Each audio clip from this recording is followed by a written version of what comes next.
Hablemos del plan pastoral.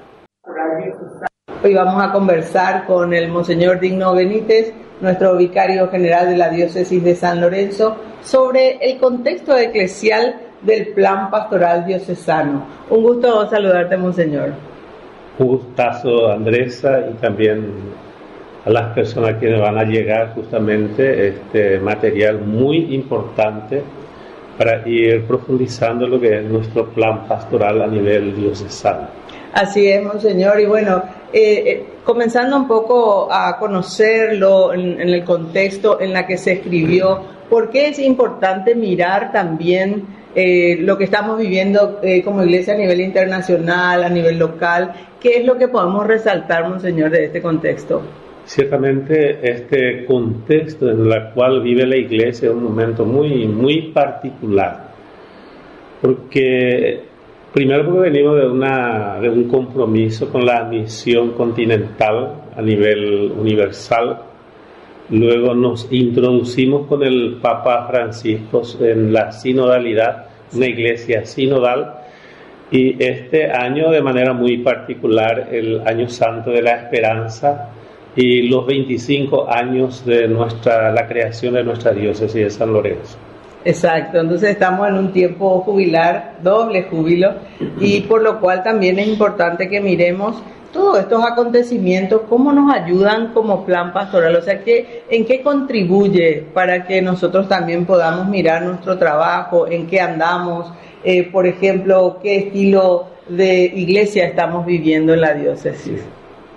Y bueno, tenemos una meta, es la propuesta ciertamente de la Iglesia Universal, una iglesia que viva la comunión, la participación de todos, donde todos seamos responsables en colaborar para que este reinado de Cristo llegue a todos los corazones en nuestra diócesis. Exacto. Entonces queremos una iglesia participativa por sobre todas las cosas. Así. No es una utopía, es algo que miramos, añoramos, y yo creo que todos juntos podemos construir esta iglesia en nuestra diócesis de San Lorenzo. Exacto, entonces yo quisiera invitar a todos los fieles a recordar nada más la página 29 de nuestro plan pastoral, como venimos compartiendo. Está nuestro objetivo general diocesano, que nos habla de realizar la misión en comunión y participación alimentada por la palabra de Dios y la Eucaristía. Entonces, lo que hablaba en este contexto, entonces, ¿qué podemos decir, Monseñor, sobre la sinodalidad? ¿Cómo nos ayuda a llegar a este objetivo común? La sinodalidad ya lo definió muy bien el Papa Francisco, es un modo de ser del bautizado. Y en ese primer discurso de apertura sobre la sinodalidad, sobre el sínodo, el Papa invitaba a todos los cristianos, a todos los católicos del mundo entero, a muchos a descubrir el valor del bautismo. Exacto. Y otros que han perdido ese rumbo, a redescubrir el verdadero valor del bautismo, cómo vivir y revitalizar en nuestra vida como persona, como familia, como iglesia, dentro de una comunidad humana. El mensaje no es solamente para los cristianos, sino para personas, varones y mujeres de buena voluntad.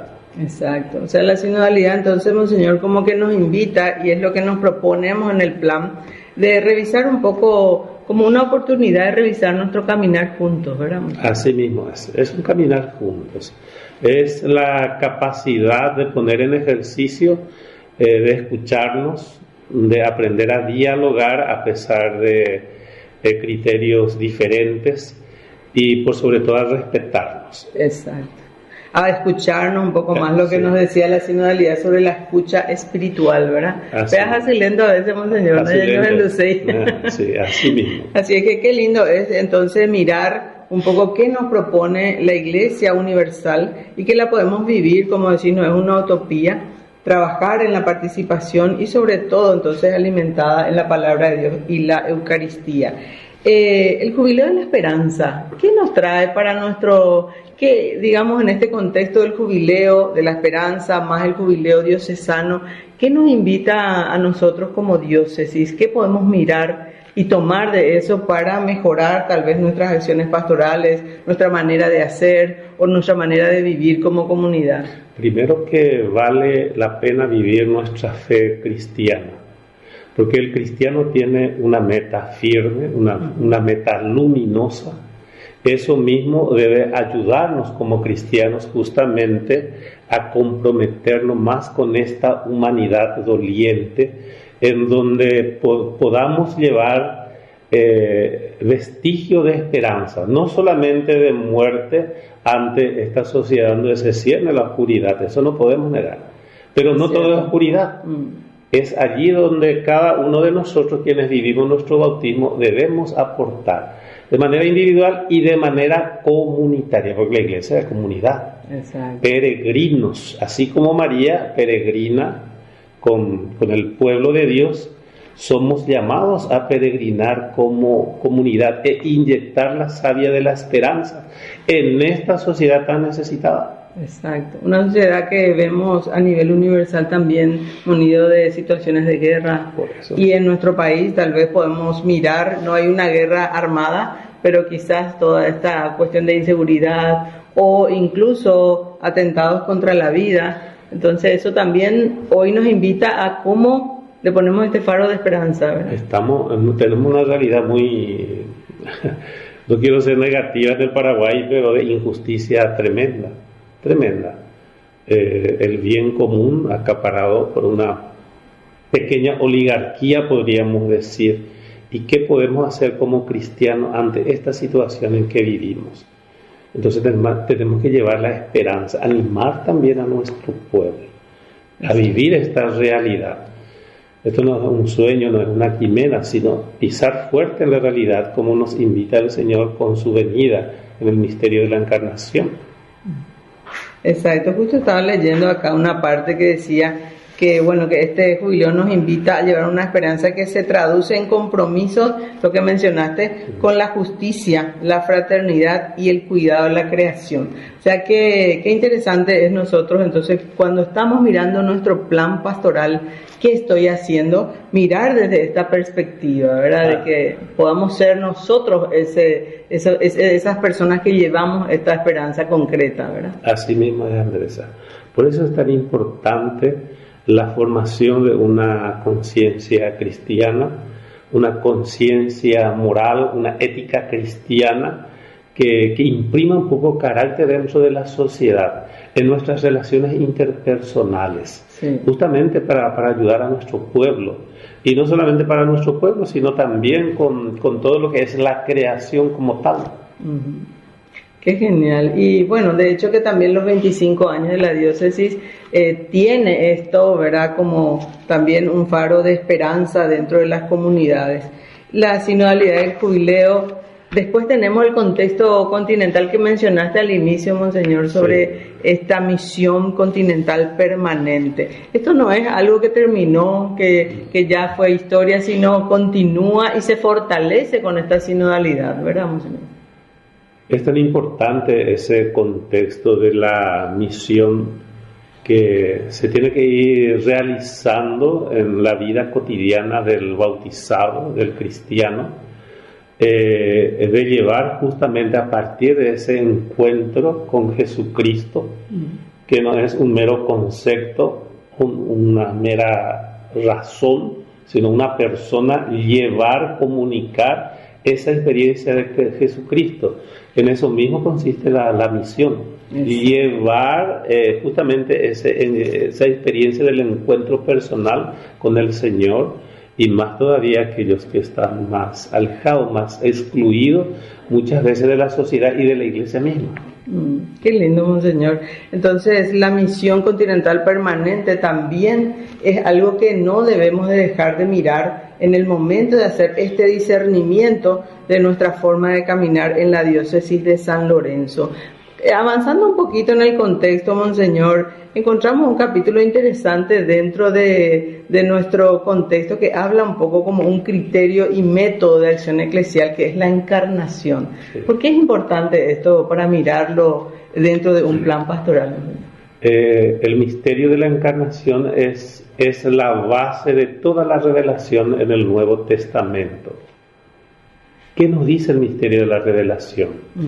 Primero, que Cristo se abaja, se hace solidario con la humanidad, se hace uno con la humanidad. Asume entonces esa humanidad, se alimentó durante 9 meses en el seno materno de la Virgen María. Entonces Él se pone a nivel del pueblo, de la humanidad. Este es el gran mensaje que nos deja, que también nosotros tenemos que aprender de Él a ponernos de igual con el hermano, que no hay diferencia. Fuimos creados a imagen y a semejanza de Dios. Todos somos iguales ante Dios. ¿Y por qué uno tiene que creerse más importante que el hermano? Exacto. O por su capacidad intelectual, por su preparación, por lo que tiene, sino debemos reconocernos por lo que somos. En el acto creador de Dios se quedó Él en nosotros. Ese gran misterio de la encarnación nos revela en ese abajamiento de que Dios se ha quedado para siempre impregnado en la vida del hombre, en el misterio del hombre. Un poco, o sea, es un llamado también a que miremos que las personas no valemos por lo que tenemos. No. El valor de la persona no es por el auto, por el salario, por un cargo. Y también en las pastorales, ¿verdad? Que es importante mirar, a veces, Jacob, y por los cargos, ¿verdad, Monseñor? Y a veces creemos que sabemos todo, que sabemos más, pero en eso no consiste.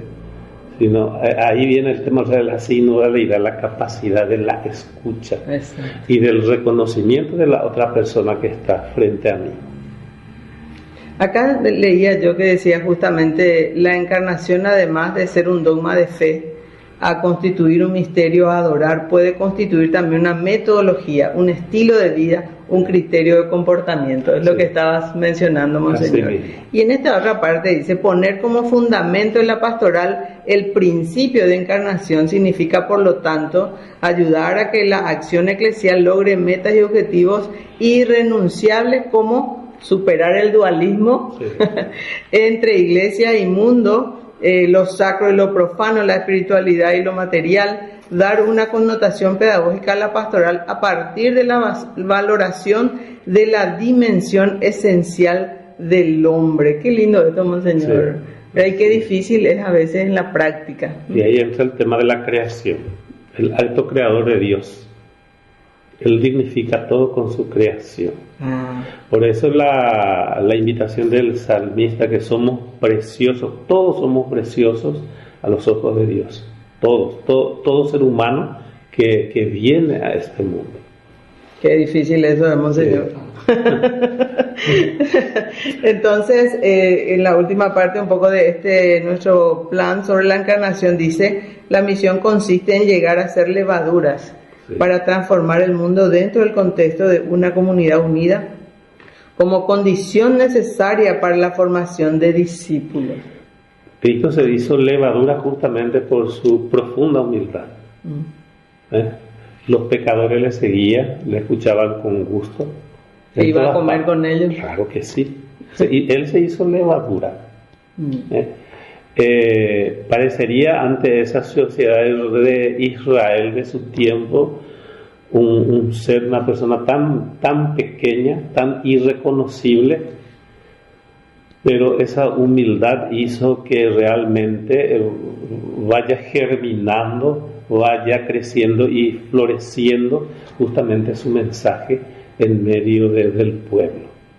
Y justamente no en medio de aquellos que no salían del templo, sino los más alejados. Exacto. Él atrajo así. Y ocurre el gran milagro del cambio de mentalidad, o sea, la conversión. Exacto. O sea, acá estás ratificando con esto y aclarándonos nosotros que vamos a estar trabajando en nuestro plan, en que este criterio de Jesús o la metodología de Jesús es lo que debemos llevar a la práctica para que efectivamente podamos cumplir con la misión, ¿verdad? Que así es mismo. justamente eso de en salida, que nos habla un poco la sinodalidad también, de que la iglesia ya no quede solamente en esperar, sino que hay que salir al encuentro, que es la forma en que Jesús nos muestra.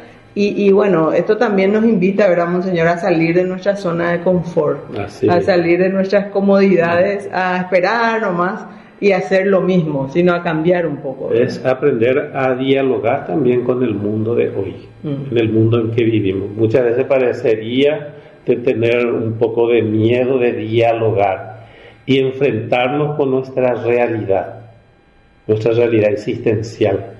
¿Por qué? Porque siempre nos interpela todo lo que ocurre afuera. Sí. Y eso tenemos que estar abiertos a ella. Tenemos que saber asumir esa realidad, esa irrupción de la realidad, que en ella también está Dios mismo. Exacto. Dios, o sea, cómo identificarle a Dios en el otro, ¿verdad? Así mismo. También acá en nuestro plan pastoral, en el contexto, habla de características para las nuevas misiones populares. Y bueno, y justamente habla de que un pueblo de Dios en estado permanente de misión, a veces esto es lo que nos cuesta, porque creemos, y tal vez podés iluminarnos un poco, Monseñor, porque de repente cuando hablamos sobre la misión a veces nos quedamos con que solamente hay misión cuando salimos casa por casa o hacemos una actividad que visible, por decir así, pero ¿cómo esto se traduce en nuestro día a día, desde nuestras pastorales?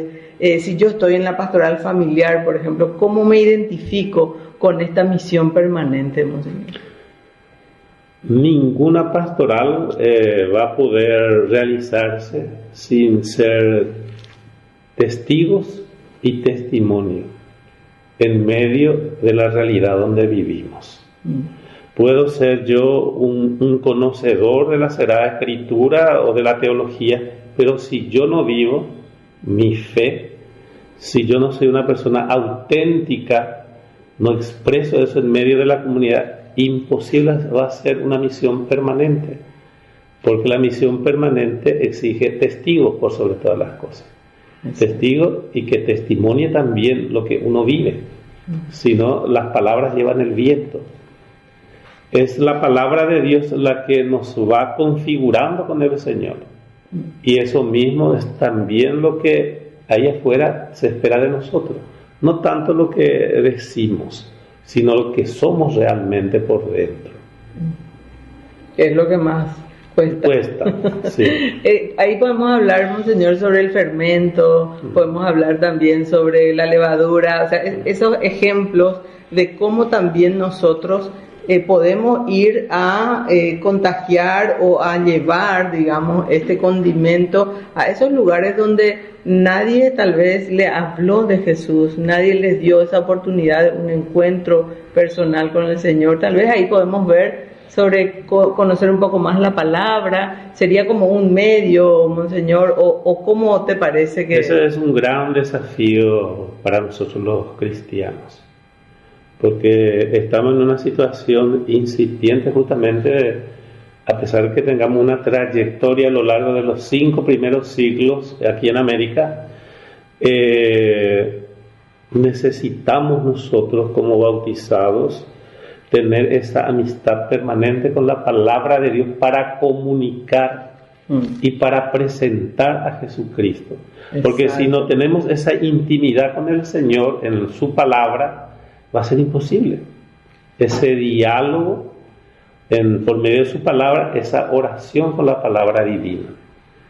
Entonces sí, es muy necesario esa amistad con el Señor. Exacto, o sea, desde una vivencia de un encuentro personal con el Señor, tal vez a través de la palabra, a través de la Eucaristía, eso llevar y transmitir. Y la palabra nos va a llevar a la Eucaristía.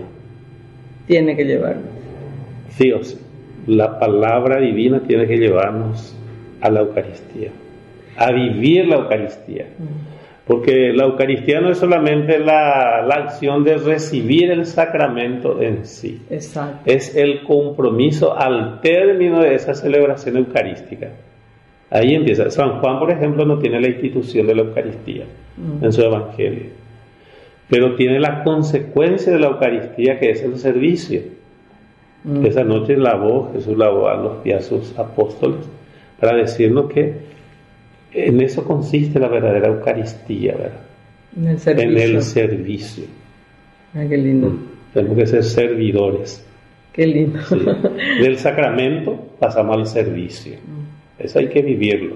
Entonces podemos decir, Monseñor, que nos interpela también este plan a revisar cómo estamos haciendo nuestro trabajo. Por ahí tal vez nos quedamos mucho en el conocer la palabra, pero no nos estamos yendo a vivir en la Eucaristía, ¿verdad, Monseñor? Esa experiencia. A mí me suele llamar mucho la atención la parte de la presentación de los dones. Eso nos dice mucho. No es la acción de presentar el pan y el vino. ¿Qué quiere decir esa acción? Que también nosotros debemos ser transformados en ese pan y en ese vino. Cuando yo recibo la Eucaristía, asimilo el cuerpo y la sangre de Cristo, pero también Cristo me asimila a mí. ¿Será eso al mismo tiempo? ¿Será entre Él y yo? Mi yo y el tú de Dios. Entonces Él me asimila a mí y yo le asimilo a Él. Entonces, por tanto, yo debo dejarme transformar por Él. Profundamente.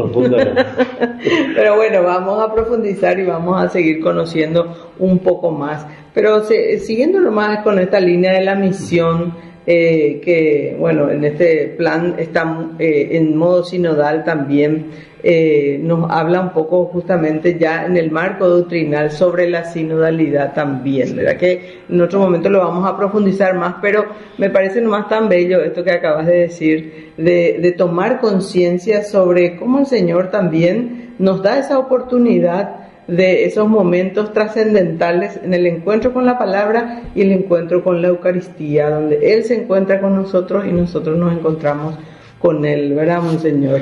Porque también en la palabra Él se hace Eucaristía. ¿Cómo es eso, Monseñor? Y Él se hace Eucaristía, Él se hace comunión. Mira. ¿Sí? Y va a ser la palabra la que va a convertir justamente esos dones presentados en cuerpo y sangre. Por tanto, la palabra misma hace la Eucaristía. Qué maravilloso. Ese sí que acabo de... me interpela ya eso. Sí. Pero qué lindo es poder profundizar sobre esa dimensión que a veces también, si miramos desde nuestra acción pastoral, nos vamos solamente a una celebración de palabra, por ejemplo, Monseñor. Muy importante. Que es súper importante. Muy importante. Es muy importante. Es Dios mismo que está presente ahí en su palabra. El mismo que una vez más nos está enseñando. Por eso es que hay una parte donde se decía que la Iglesia siempre ha venerado la palabra de Dios y la Eucaristía en el mismo nivel, pero a veces nosotros no somos conscientes de eso. Los primeros 1000 años en la historia de la Iglesia no se tenía sagrarios, no se tenía reserva, y lo poco que se tenía en un pequeño ciborio, los panes fragmentados para los enfermos. Pero ¿quién ocupaba ese lugar en los templos durante los primeros 1000 años? La palabra. La palabra divina estaba en el centro de todo, estaba entronizado en las grandes catedrales, en los grandes templos. Estaba ahí la importancia de la palabra de Dios. Desde el principio, desde la iglesia primitiva, los creyentes le ha dado su lugar a la palabra divina. Qué lindo. Y bueno, eso hoy también nuestro plan pastoral nos interpela a que podamos hacer un análisis, una reflexión profunda de dónde le tenemos nosotros a la palabra de Dios, ¿verdad?